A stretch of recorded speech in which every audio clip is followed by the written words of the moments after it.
కడప జిల్లా జమ్మలమడుగు వైసీపీ కార్యాలయంలో మంగళవారం డాక్టర్ వైఎస్ రాజశేఖర రెడ్డి 76వ జయంతి సందర్భంగా వైసీపీ నాయకులు కార్యకర్తలతో కలిసి కేక్ను కట్ చేశారు. అనంతరం వైసీపీ శ్రేణులతో కలిసి ర్యాలీగా టీటీడీ కళ్యాణ మండపం వద్దనున్న వైఎస్ రాజశేఖర రెడ్డి విగ్రహానికి పాలాభిషేకం నిర్వహించి పూలమాలలతో నివాళులర్పించారు.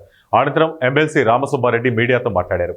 దేశంలోని పేదలు, రైతులకు అనేక సంస్కరణలు చేసిన మహోన్నత వ్యక్తి వైఎస్ రాజశేఖర రెడ్డి అన్నారు. ఆయన బాటలోనే ఆయన కుమారుడు వైఎస్ జగన్మోహన్ రెడ్డి ప్రజలకు ఇచ్చిన హామీలన్నీ అమలు పరిచారన్నారు. సుపరిపాలనలో తొలి అడుగు అంటూ ప్రజలను మభ్యపెడుతున్నారని, కానీ ఏడాది పాలనలో ప్రజలకు ఇచ్చిన హామీలు ఏమీ చేయలేమని చేతులెత్తేసిన పరిస్థితి ఉందన్నారు. ఎప్పటికైనా కూటమి నాయకులు అవినీతి, అక్రమాలు, దౌర్జన్యాలకు స్వస్తి చెప్పి ప్రజలకు ఇచ్చిన హామీలు అమలుపరచాలని హితవు పలికారు. మహానేత, కీర్తిశేషులు, మాజీ ముఖ్యమంత్రి వర్యులు డాక్టర్ వైఎస్ రాజశేఖర రెడ్డి గారి జయంతి సందర్భంగా ఈరోజు కేక్ కట్ చేయడం, మహనీయునికి నివాళులు అర్పించడం జరిగింది. దేశంలో ఏ నాయకునికి రాని ఆలోచన డాక్టర్ వైఎస్ రాజశేఖర రెడ్డి గారికి వచ్చిన ఆలోచన ఆరోగ్యశ్రీ పథకం.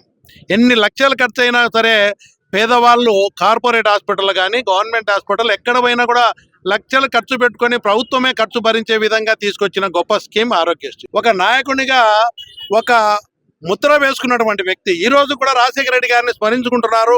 ప్రజల హృదయాల్లో చిరస్థాయిగా ఉన్నారంటే ఒక ఆరోగ్యశ్రీ పోయి హాస్పిటల్ అడ్మిట్ అయితే రాజశేఖర రెడ్డి గుర్తొస్తాడు. ప్రమాదం జరిగి 108 కొడితే రాజశేఖర రెడ్డి గారు గుర్తొస్తారు. ఉచిత కరెంటు తీసుకునే రైతులకు రాజశేఖర రెడ్డి గారు గుర్తొస్తారు. సాగునీరు ఉపయోగించుకునే రైతులకు రాజశేఖర రెడ్డి గారు గుర్తొస్తారు.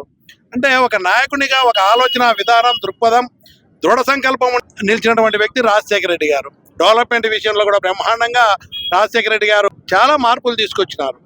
ఈరోజు చంద్రబాబు నాయుడు గారు చేసినటువంటి ఎన్నికల ముందు పవన్ కళ్యాణ్ కానీ, చంద్రబాబు నాయుడు గారు కానీ, కూటమి బీజేపీ కూడా కలిపి ఎన్ని వాగ్దానాలు ఇచ్చినారు. ఈరోజు జగన్మోహన్ రెడ్డి గారి కార్యక్రమాలన్నీ కూడా సంక్షేమ పథకాలు కొనసాగిస్తాం, ఇంకా అదనంగా సూపర్ 6 ఇస్తాం, ఇంకా 143 పథకాలు అమలు చేస్తామని చెప్పి ఎక్కడ పడితే అక్కడ ఆచరణకు సాధ్యం కానీ ప్రజలను మోసం చేసైనా అధికారం ఒకటే లక్ష్యంగా పెట్టుకొని అధికారం చేజిక్కించుకునే దానికి